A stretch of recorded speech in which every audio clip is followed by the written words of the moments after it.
We have discovered and reported many important judgments of the court that have never been reported before. Justice Ramana was very kind to release the first few volumes of this series as Chief Justice of India. At the release function, he said, and I quote, "A lot of contribution has been made by the SEC and EBC, and I congratulate them on this occasion. It is not a one-day effort. 3 generations of the Malik family have worked hard, and we've created this prestigious organization. They are part of the legal dispensation. I congratulate them on behalf of the legal fraternity." Thank you, sir. With High Court cases, our newly launched venture, we begin the journey to report judgments of the High Courts of India with the same alacrity and comprehensiveness as we report the Supreme Court. EBC was amongst the first Indian publishers to introduce a legal research database on a CD-ROM in 1996, which was less than 650 MB in size, and now the SEC online web edition has grown to over 20 terabytes of data, 6 million documents covering over 400 jurisdictions around the world. We continue to innovate with our new products, EBC Reader, EBC Learning, SEC Times, and Mercury, all gaining loyal users. We are also fortunate to have as part of the EBC family a dedicated team of legal editors, software engineers, DTP staff, proofreaders, sales and marketing staff, and managers who are as much, if not sometimes more, invested in ensuring what is produced from the house of EBC is of high quality, authentic, accurate, and reliable. It has been a wonderful experience working with Justice Ramana on this book, and we look forward to publishing many more. I cannot end this without acknowledging the effort of the entire Delhi EBC team, especially Ms. Prachi Bharadwaj, Diksha Dabas, Ms. Kriti Kaur in putting today's event together. I must also acknowledge the effort of Ms. Sanskruti Samal, Ms. Sulakshan Sampath Vedarathram, and Ms. Sughosh Subramaniam from Justice Ramana's team, and Mr. Aditya Gupta from the EBC team in putting together these essays. Once again, I welcome all of you to this event. Thank you, and Jai Hind.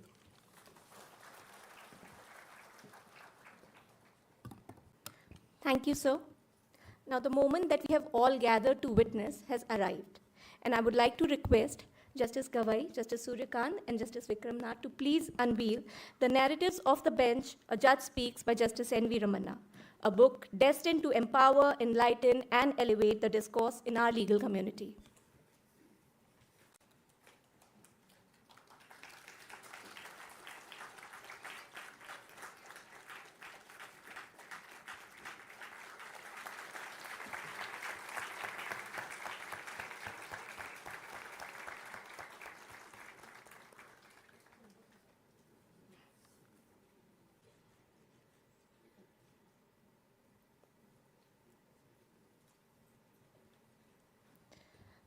Truly a momentous occasion.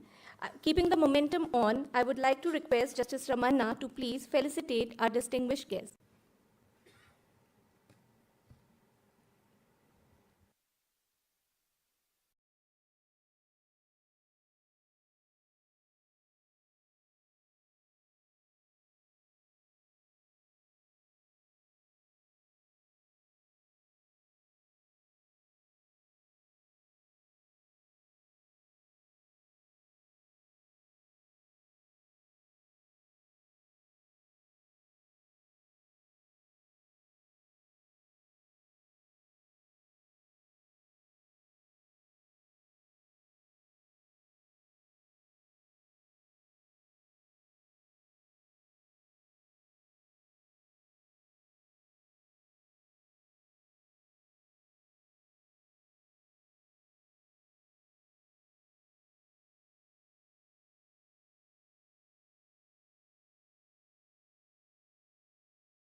Thank you, sir. I would now like to request Justice Ramana to please felicitate Justice Vikram Nath.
Thank you, Justice Ramana. I would also like to request Mr. Surendra Malik to please felicitate Justice Ramana.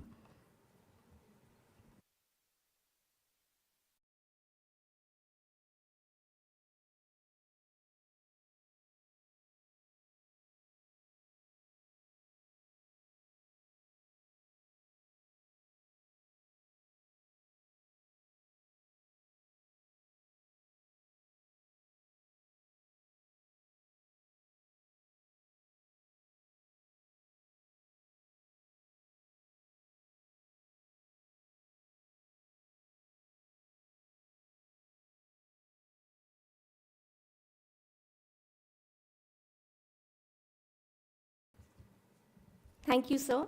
I would now like to request Mrs. Deepa Malik to please felicitate Mrs. Ramana.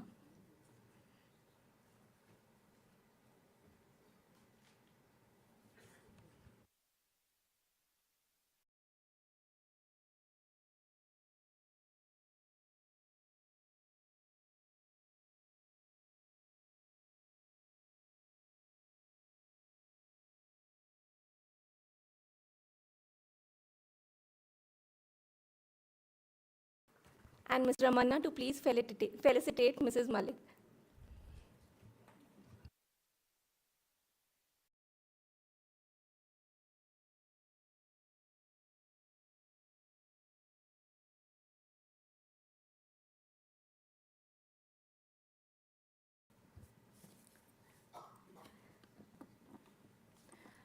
It is with great enthusiasm that we now welcome Justice Vikram Nath, a distinguished figure in the Indian judiciary. Justice Nath embarked on his legal journey by enrolling with the Bar Council of Uttar Pradesh in 1987.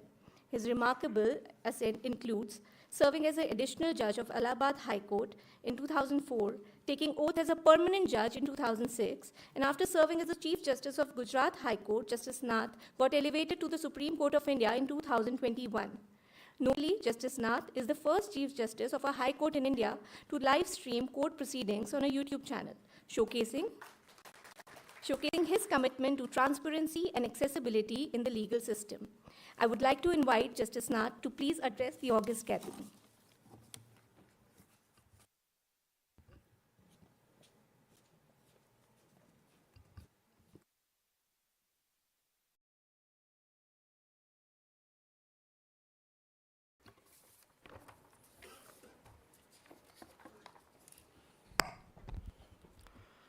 A very warm good evening to everyone present in this auditorium of the Delhi High Court.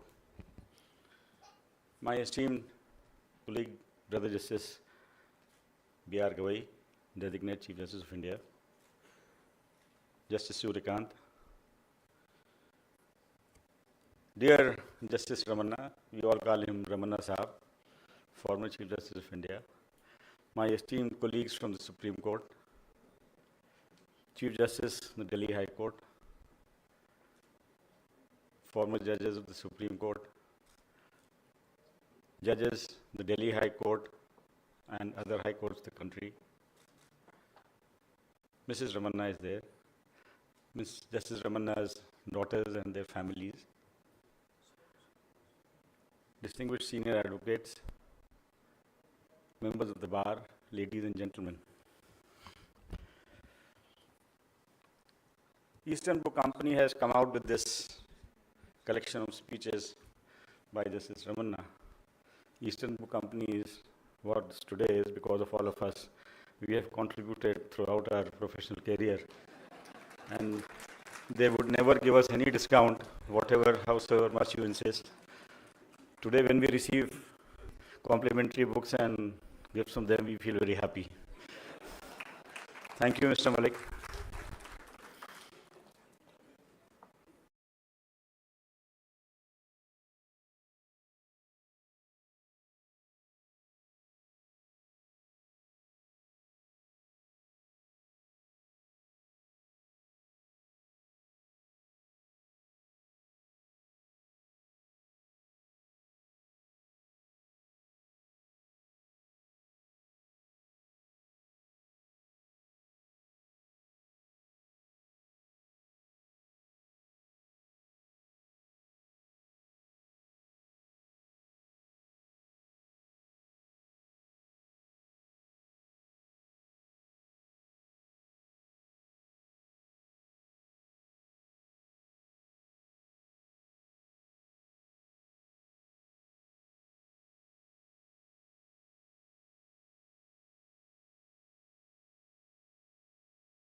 Well, this is the second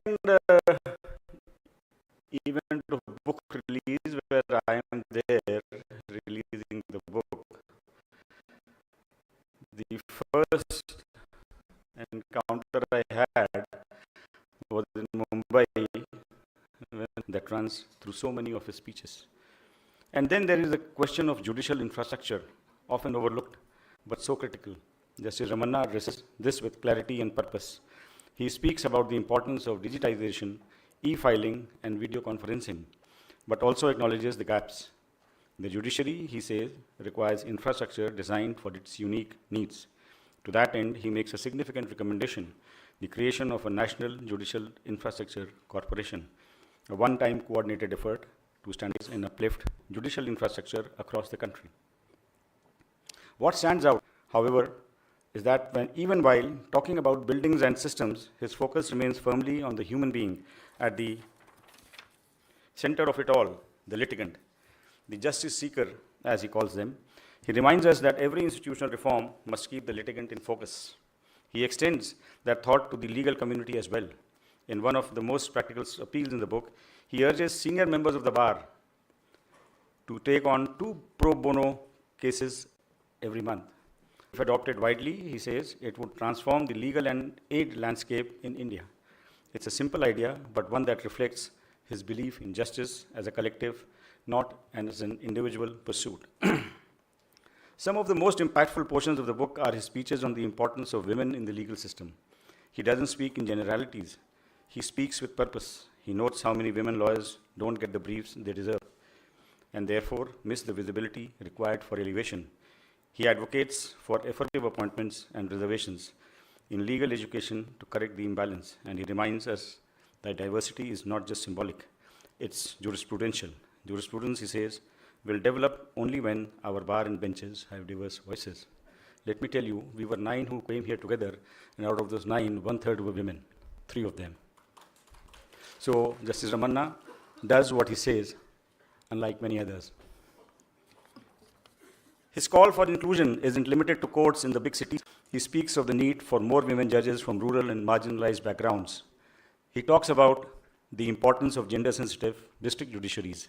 He sees the struggle not as an individual one, but as a structural one.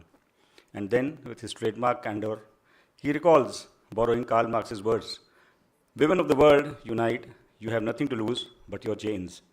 He says that was projected as a revolutionary statement, and he adds, "If that is the revolution, I welcome it." It's a line that stays with you. There's another side to him that shines through in his essays to students and young professionals. He speaks to them not just about careers, but about character. Idealism without ambition, he says, may not achieve results, but ambition without idealism can be dangerous. He speaks about the duty to give back and about his moral obligations of the educated. He quotes Swami Vivekananda, reminding students that if they ignore the millions who live in hunger and ignorance, they have failed their education and their humanity. Throughout this book, there is a quiet, consistent insistence that every position, privilege must be matched with purpose, that every title must carry with it an obligation to serve, to uplift, and to reflect. Taken together, these speeches offer us not only an institutional archive, but a map of conscience. They show us that a judge can speak not just through judgments, but through persuasion, through encouragement, and through reflection. In these pages,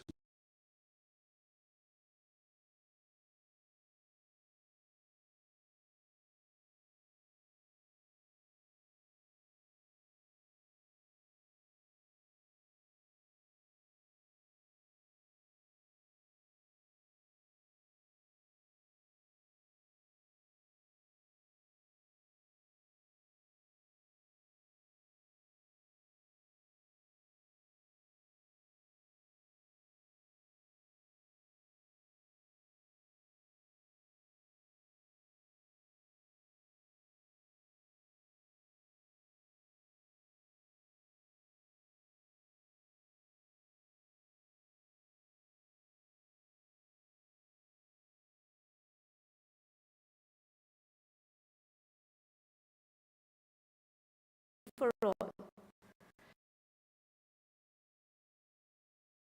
illustrious career in Hisar in 1984, Justice Kant has consistently set benchmarks in the legal arena. His ascent to becoming the youngest Advocate General of Haryana in 2000 exemplifies his unwavering dedication and exceptional legal acumen.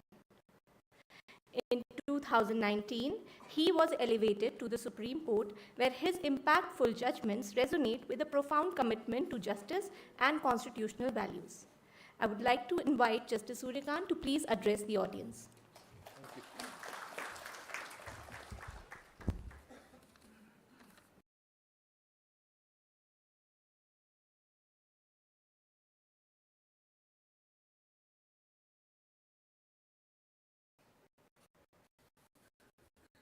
We have among us a distinguished team of the former judges of the Supreme Court, Honorable Mr. Justice D.K. Jain, Honorable Mr. Justice Dr. B.S. Chauhan, Honorable Mr. Justice C.K. Prasad, Honorable Mr. Justice Dr. A.K. Sikri, Honorable Mr. Justice Krishna Murari, and my sister Justice Hima Kohli. It's a great privilege and honor for me that three of them have been my Chief Justices. Justice D.K. Upadhyay, Honorable Chief Justice of Delhi High Court, Honorable Judges of various High Courts who are present here, Senior Advocates led by Shri Kapil Sibal, President of the Supreme Court Bar Association, Learned Advocate General Telangana, Additional Solicitor Generals of India, some of them are present here, Mr. Nayyar and other office bearers of the Supreme Court Advocates on Record Association,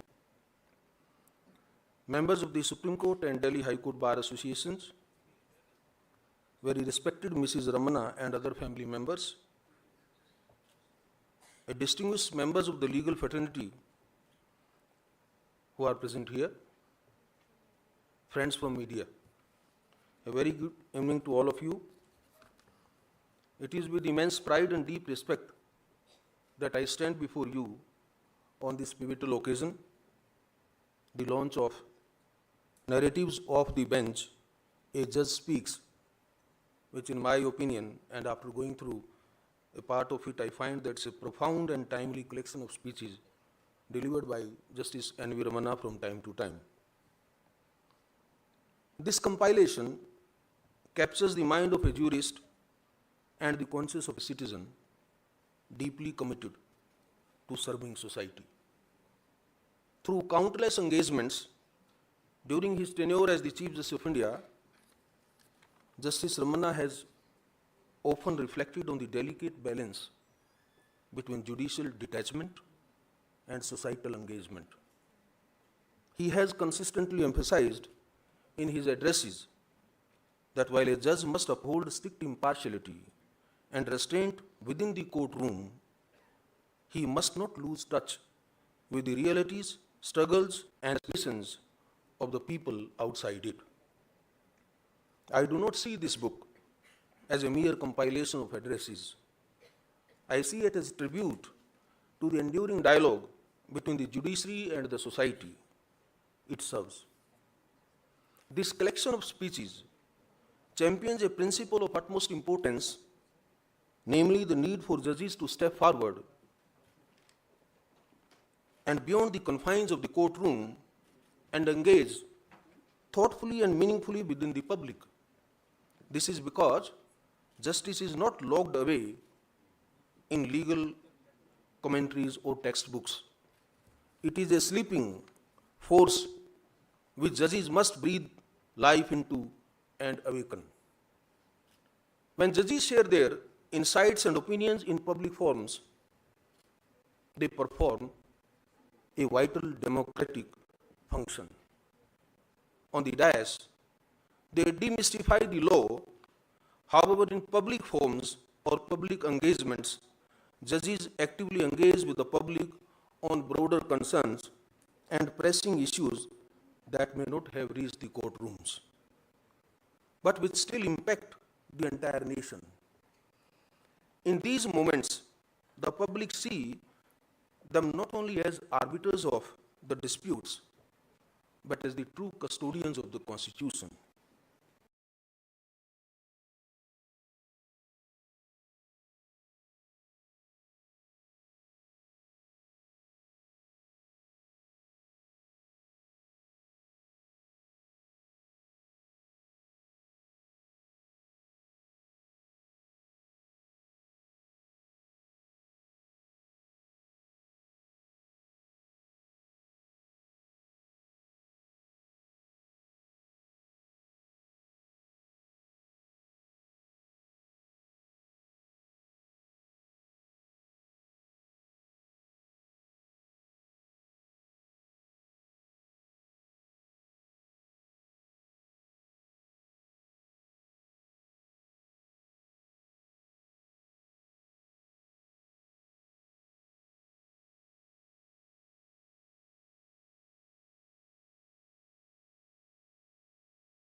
Public engagements by judges reinforces judicial accountability.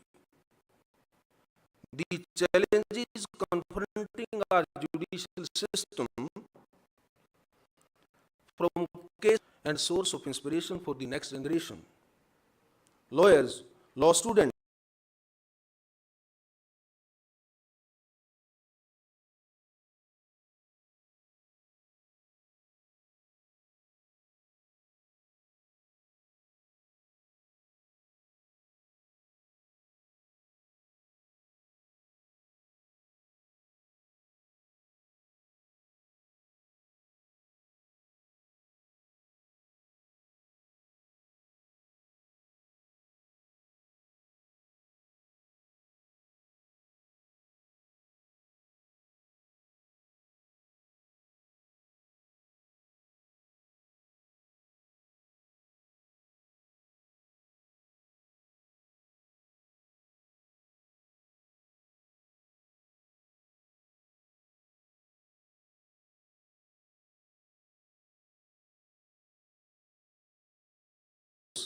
engaged citizens,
to the Supreme Court of India, 700 benches, and authored around 300 judgments, championing the cause of justice and the rule of law. Just 1 week from today, Justice Gavai is set to take oath as the 52nd Chief Justice of India, a role that underscores his unwavering commitment to upholding justice for all. I would request Justice Gavai to please address the audience.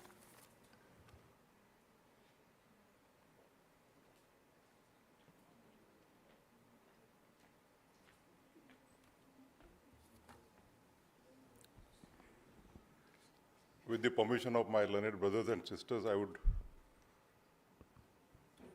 bridge the protocol. I would first like to mention the man for whom all of us have assembled today evening.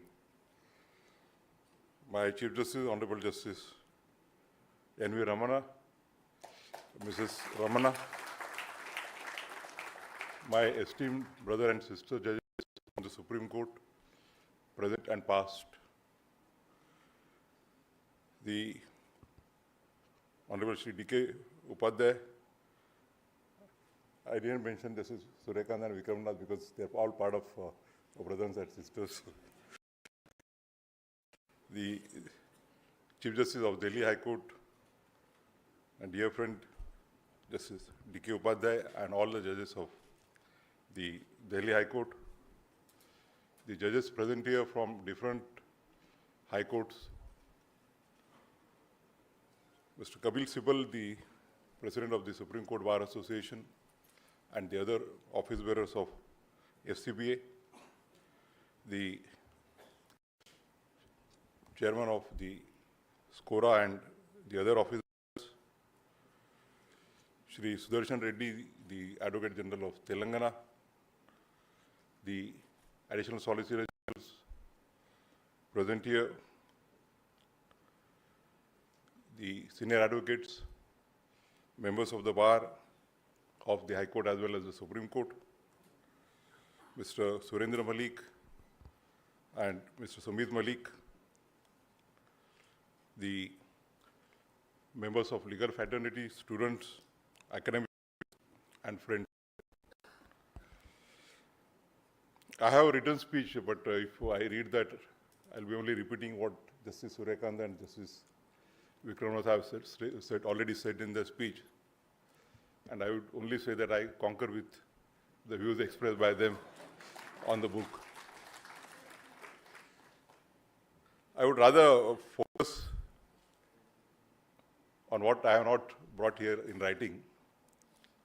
That is Justice Ramana as a person. My first encounter with him happened somewhere in April 2019. My name was doing rounds. Sometimes I was told that I am coming here, sometimes I am told I am not coming here, and so on. I always had a practice of maintaining, as a High Court judge, maintaining a distance between the Supreme Court judges, because I always found that it was quite risky. Piece of advice to the High Court judges present here.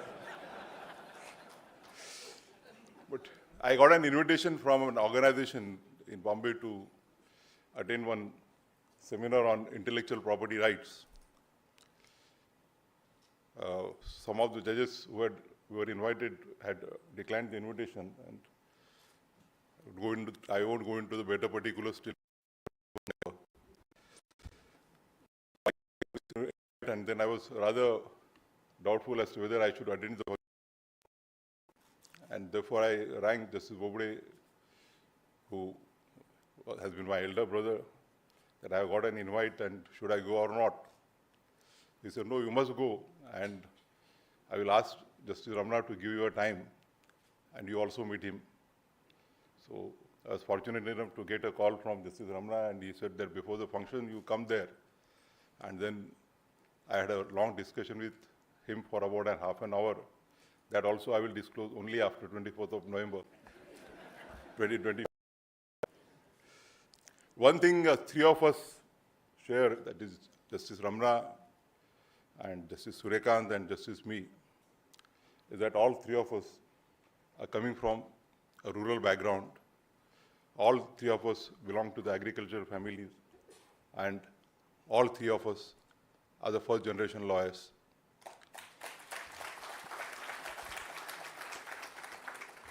After immediately, within a month, I came to Supreme Court, and the bond grew. He also considered me to be as his younger brother, and whenever I had even some personal issues, he was always there to help and guide me. And I found him to be a truly human being, very loving and caring, a man full of humanity, empathy, sympathy, and compassion. All that is reflected in his judgments and also the speeches that are presented to us in the compilation, the narratives of the bench, A Judge Speaks, which we have just now released. I think he must be one of the first Chief Justice of India who had broken that ice of the judges being isolated from the public. He believed in going to the people, he believed in meeting the people. I think he was truly a people's Chief Justice of India. When he was elected as Chief Justice of India, when he went to Telangana and Andhra, and what we saw on televisions and the news channels was really difficult to believe. The processions which were taken to receive him, the processions in his village, the processions in Amravati, Hyderabad.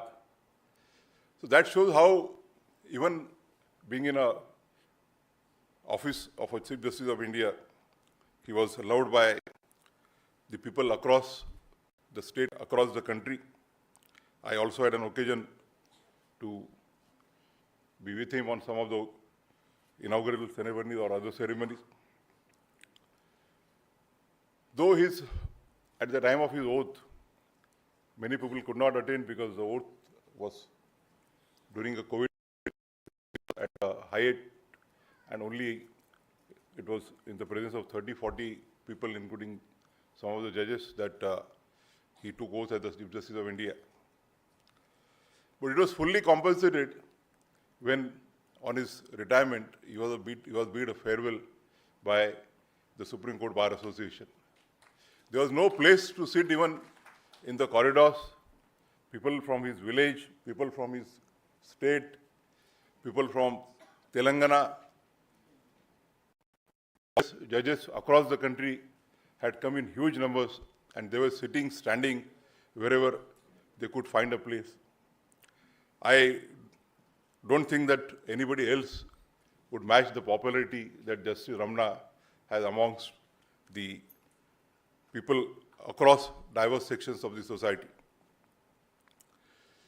As was already said by Justice Surya Kant, that he believed in practicing what he preached. He is a firm believer of diversity and inclusiveness. And when, to correct Justice Nath, on 1st of September 2021, 9 of them took oath, it reflected the true diversity, the true unity in diversity of India. 9 judges from different parts of the country in one stroke took the oath of the august office of the Supreme Court judge. And not only that, he also believed in giving adequate representation to the different sections. Amongst the 9 judges, we have people belonging to the other backward classes. We had a person belonging to scheduled caste. And most of it, the 1/3 representation went to women for the first time. 3 of our sisters took oath together. 2 of them, Hima Kohli and Belaben, are present in the audience today. He will always be remembered for giving oath to the first woman Chief Justice of India, who is likely to adorn the office of Chief Justice of India after Justice Vikram Nath demits it. So therefore, his journey is a journey which shows that what with hard work, what with sincerity, what with dedication, and what with industry, a person born in a small village in a state of Andhra Pradesh can reach to the highest position in the judiciary for which every lawyer aspires. As I already said that he is very loving and caring, I must think that he must be the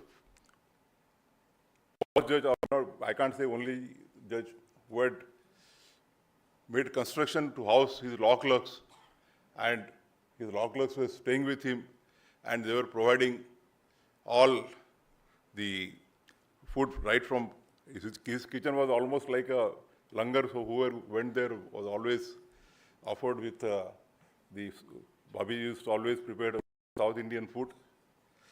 As a matter of fact, after the breakdown of COVID, when immediately within 48 hours of the lockdown, the Supreme Court started.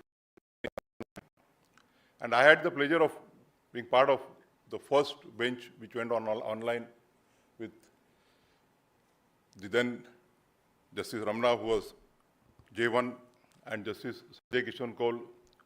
3 of us used to sit together at his house in Janpat and try to do justice to the citizens in the remotest parts of the country. And we also South Indian dishes offered by Bhabiji. Justice Ramana, as all of us know, that initially, days, he was apprehending his arrest in Hyderabad, and therefore he went to Bombay and spent a good time in Bombay, I think in Ghatkopar. He was a student activist, and after that also attempted his hand at the journalism.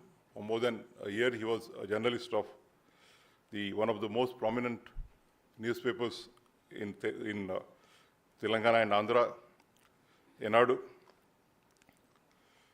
After his wide practice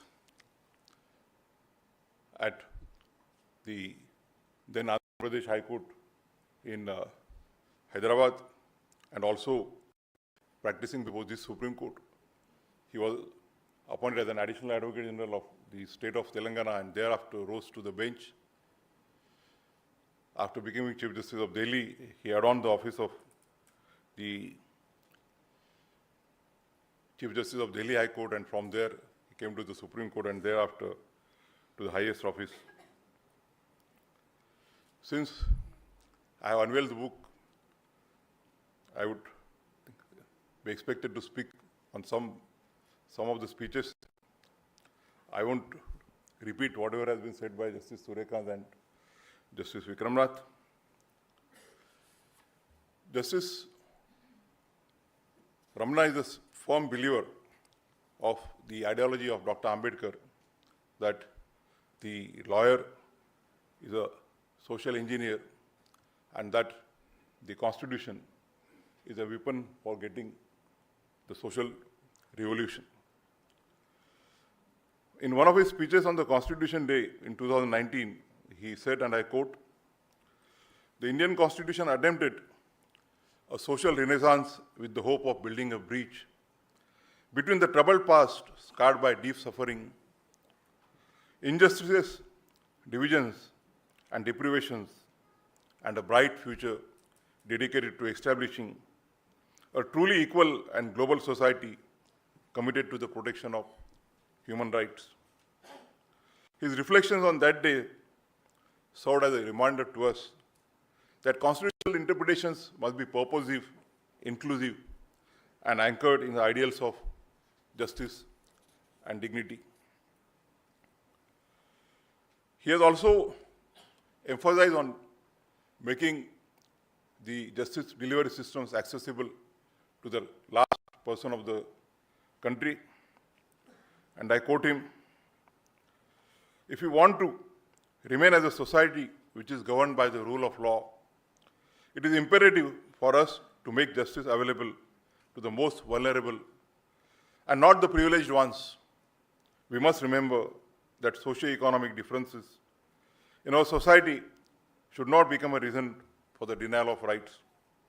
He appealed to the NALSA to make collaborative efforts with different stakeholders. He has always advocated the need to provide easier justice, accessible justice to the poorest sections of the society. The subject of judicial infrastructure has been very close to his heart, and at one of the functions at Aurangabad, when he led the foundation loan staying of the new building of the High Court, at which function I had also an occasion to be with him, he said, and I quote, "Court buildings are not mere structures made of mortar and bricks. Rather, they signify and affirm the constitutional guarantee of the right to justice. The impact of an under-supported judiciary is also seen on the foreign investments. Without adequate infrastructure, we cannot aspire to fill this gap." I'm sure that his appeal to the lawyers once where he said that it is the duty of the lawyers and judges to ensure that an amicable, accommodating environment is created in courtrooms. I had the pleasure of sitting with him for a long period, once in courtroom number 3 and thereafter during COVID period in his house. And he always believed in keeping the atmosphere in the court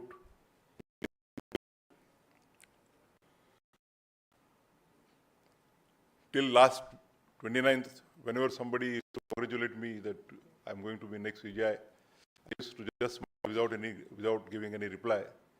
But I think after 29th of April, after the president signed the warrant, I could accept the congratulations. And when after 1 week, with the blessings of all of you,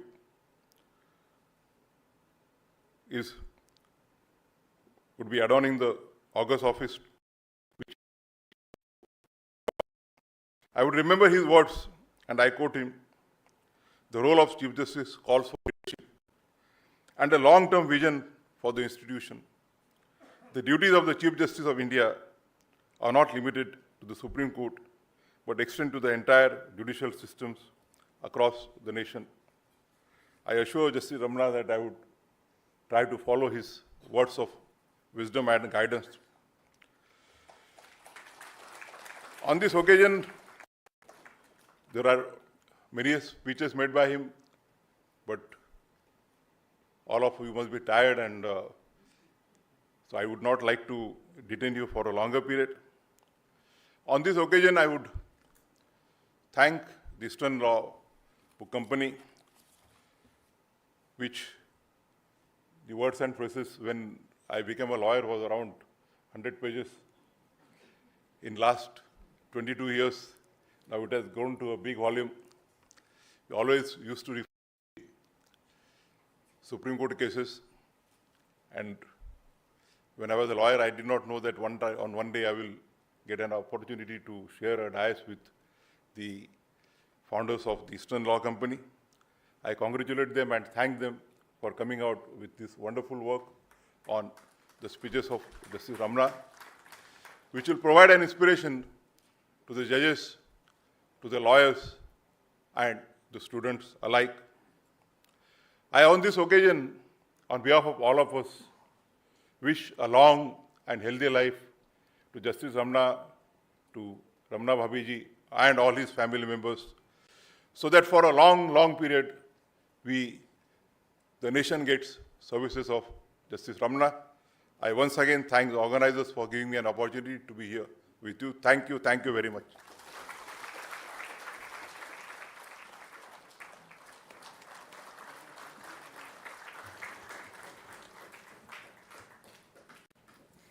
Thank you, sir, for that interesting speech.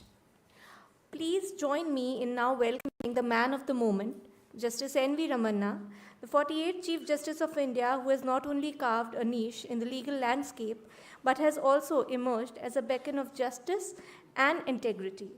Born in a small village in Andhra Pradesh, he rose from humble beginnings in an agricultural family to becoming the Chief Justice of India.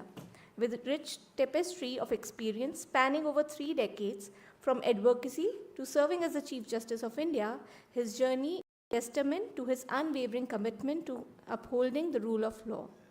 Thank you, sir, for giving EBC a chance to publish your book, and I would like to invite you to please share your remarks on this occasion.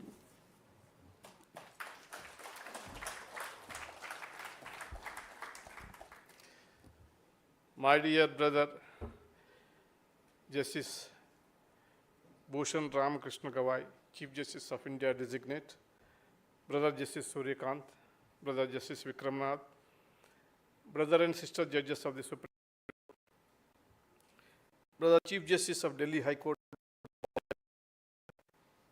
brother and sister judges of Delhi High Court and other high courts, judges from Telangana, Andhra, Karnataka, Uttar Pradesh and Madhya Pradesh, brother and sister judges who are in my retired league, Justice D.K. Jain, Dr. Chauhanji, C.K. Prasadji, Justice Sikri, Hima, Advocate Generals of Telangana, Additional Advocate General, law officers, Sri Kapil Sibbal, President of SCBA and other office bearers, Mr. Vipin Nair, President of SCORA and other office bearers, other senior advocates, members of the Delhi Bar Association, advocates from various courts, friends from media, Mr. Sumit Malik and his family, team of EBC, my dear friends and family. Normally, I think they have taken out the background invitation.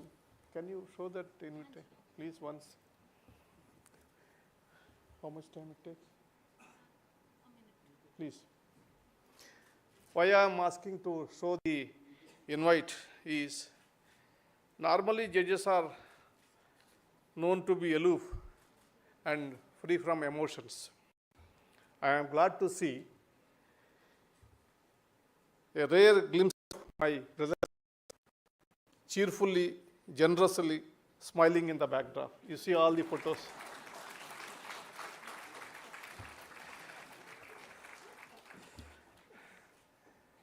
Good evening, namaskar. It is a humbling moment for me to have all of you here today. I am deeply moved by the touching expressions and sentiments by my brother judges. I am grateful to my brother judges. And I want to unveil, or I want to reveal the secret which my brother Justice Gavai wants to say after retirement when we met in Bombay. Sorry for the breach, but I met first time. He called, there is a missed call from his office that he wants to meet me. Normally, wherever I go, I will try to give time to judges, lawyers, anyone who wants to meet. I will welcome them, because I believe that we must be connect with people. Then only we will know what is the issues. So brother Justice Gavai wants to come. I welcomed and we sat. And half an hour discussion. The discussion is almost about Balaji Tirupati. Because he started saying that how many times he visited Balaji Tirupati and how Tirupati, those days when facilities are not there, how much struggle he faced and reached in train and went and had a darshan and blessings of Balaji. And thereafter, other issues about the high courts, that's all. He has not asked or made any request, or he has not even tried or attempted indirectly or directly about his elevation or anything. And he has expressed the concern about the inclusiveness and the problems which a advocate came from rural background for that to first generation will face. So I liked him. Thereafter, the collegium decided that he has to be brought to this court, and we are seeing such a brave and committed stand by the principles of constitutional judge who speaks openly, and he proved that he is worth to be a Chief Justice of India.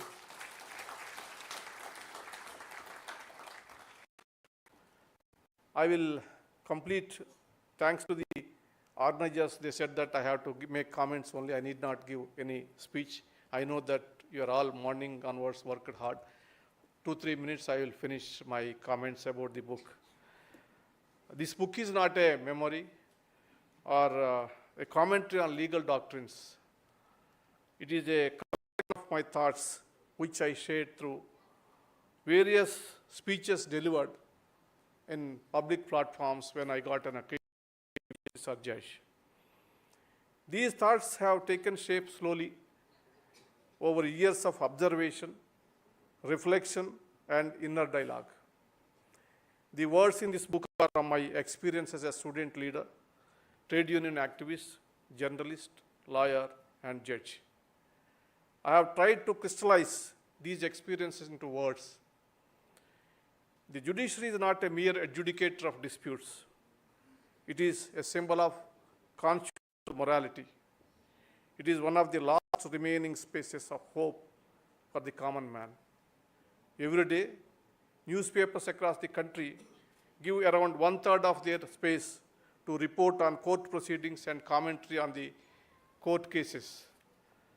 Yet, when it comes to public discourse, the judiciary remains an enigma.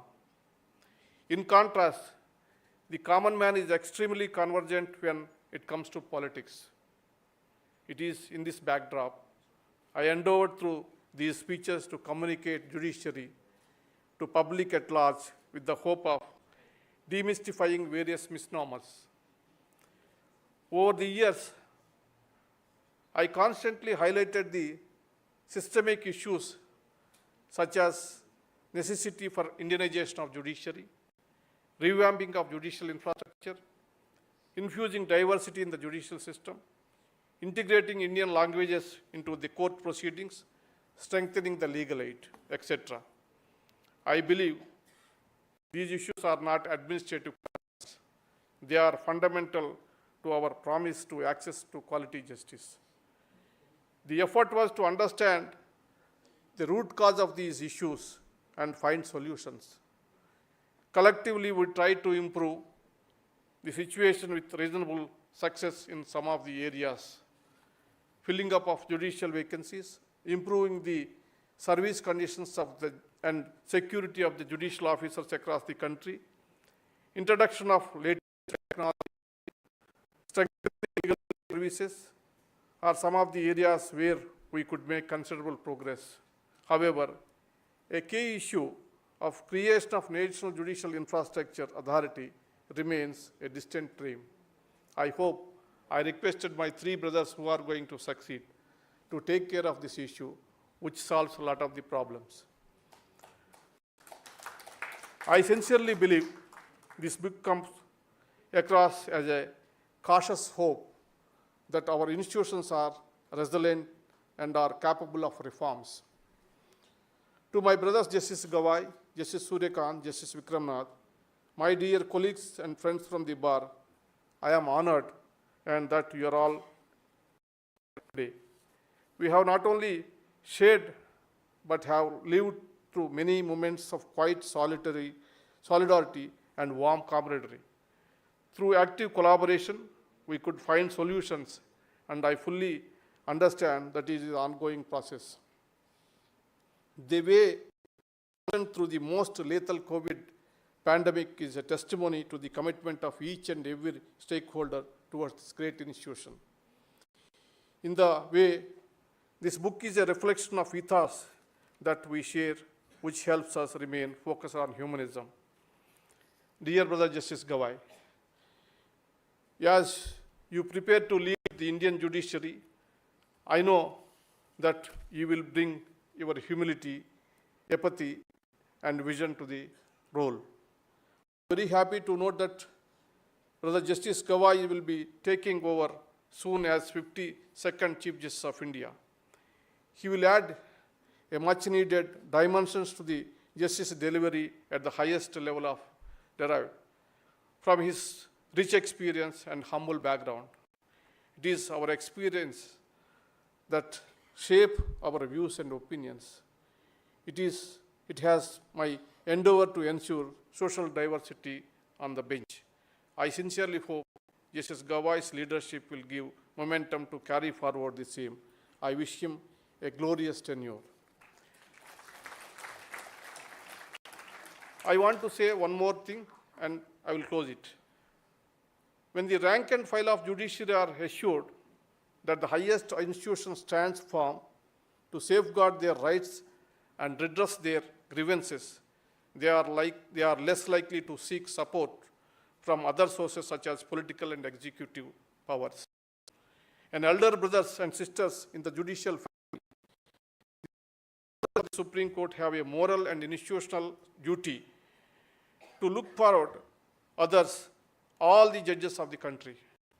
Just an elder offers guidance, protection, and encouragement, the Supreme Court must ensure that the judges feel supported and secure in their roles. The higher judiciary must lead with care and compassion while nurturing a judicial culture rooted in dignity, integrity, and solidarity. to the members of the legal fraternity. Through your relentless passion and participation, we have shaped an Indian judiciary and the jurisprudence. An active bar is the first line of defense against injustice. It is also the last bastion that must speak truth to power in testing times. The judiciary thrives and survives only with the faith of the people. Unwarranted attacks on this institution affects the very foundation of the people's trust. It is my request to the bar role in pursuing and promoting the judiciary as an institution of hope. The judiciary has faced numerous challenges in the past, but it has emerged stronger each time.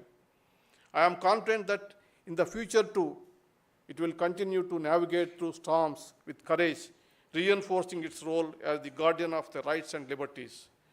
I extend my heartfelt thanks to Chief Justice of Delhi High Court, Justice Upadhyay, and Justice Pratibha Yam Singh, Chairperson of the Delhi High Court Building Committee, for allowing us to use this excellent auditorium for this book release function. Our team received wholehearted cooperation from the registry. I express my sincere thanks to the publishers, Mr. Malik, and editorial team for shaping these ideas into a coherent read. To my officers of the High Court, Supreme Court, who have assisted me, law clerks and other office staff over the years, I am thankful all of them for support. To my family, friends, who continue to support and encouragement throughout my life, has been my deepest anchor. You are the greatest blessings of my life. Some of my friends and well-wishers have come here today from across the country. I am deeply touched by your affection. I am extremely grateful. Lastly, this book is a tribute to my mother and father, Sarojini Devi and Ganapatira, who loved to hear my voice. I wish to convey my gratitude to the audience here today. Thank you for lending your time and your goodwill to this movement. As I conclude, I hope this book provokes some thoughts, inspires young lawyers, and guides the common citizen. If it sparks even a small conversation on the judiciary, I would consider it a welcome bonus. Thank you for giving this opportunity.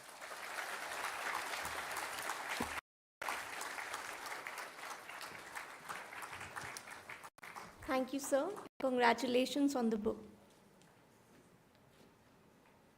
As we approach the end of the event, I would now like to invite Mr. Sudeep Malik, Director EBC and Associate Editor SEC, to deliver the vote of thanks.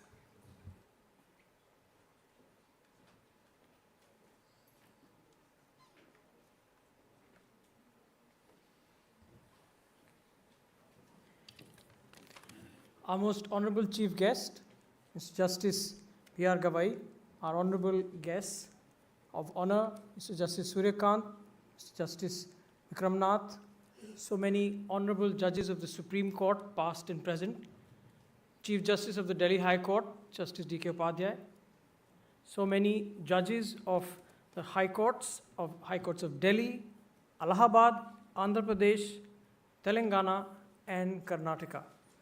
Cicero, the great Roman statesman and lawyer, said gratitude is not only the greatest of virtues, but the parent of all others.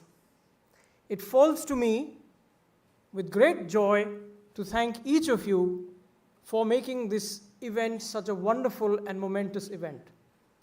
Justice Gavai already shared with us that it is our love and admiration for Justice Ramana which draws such a large audience that again the corridors are full, the staircase is full. May we all give a very big hand to Justice Ramana, it is for his love that we are all here in such numbers.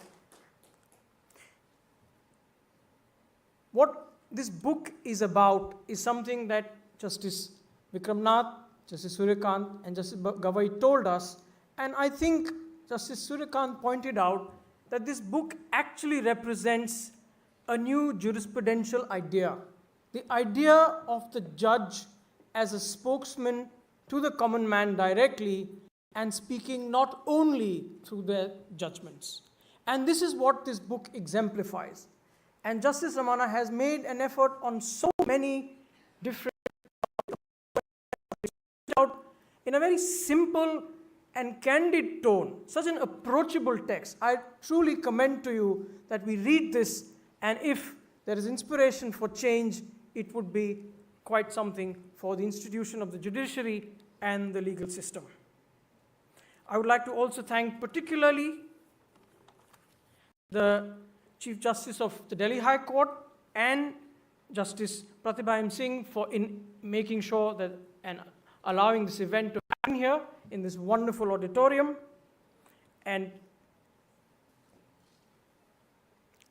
what we need to also say here is, how does a book, which is merely an idea in the author's mind, how does it get from the author's mind to what you have in your hands today? A manuscript undertakes a long journey of manuscript development, editing, proofreading, and much more. We as publishers would really like to thank the team which has worked so hard and so meticulously to convert this book, we hope, is an everlasting contribution to literature. Last, Justice Ramana's team, who have worked. Thank you, ladies and gentlemen, for taking your time for this wonderful occasion.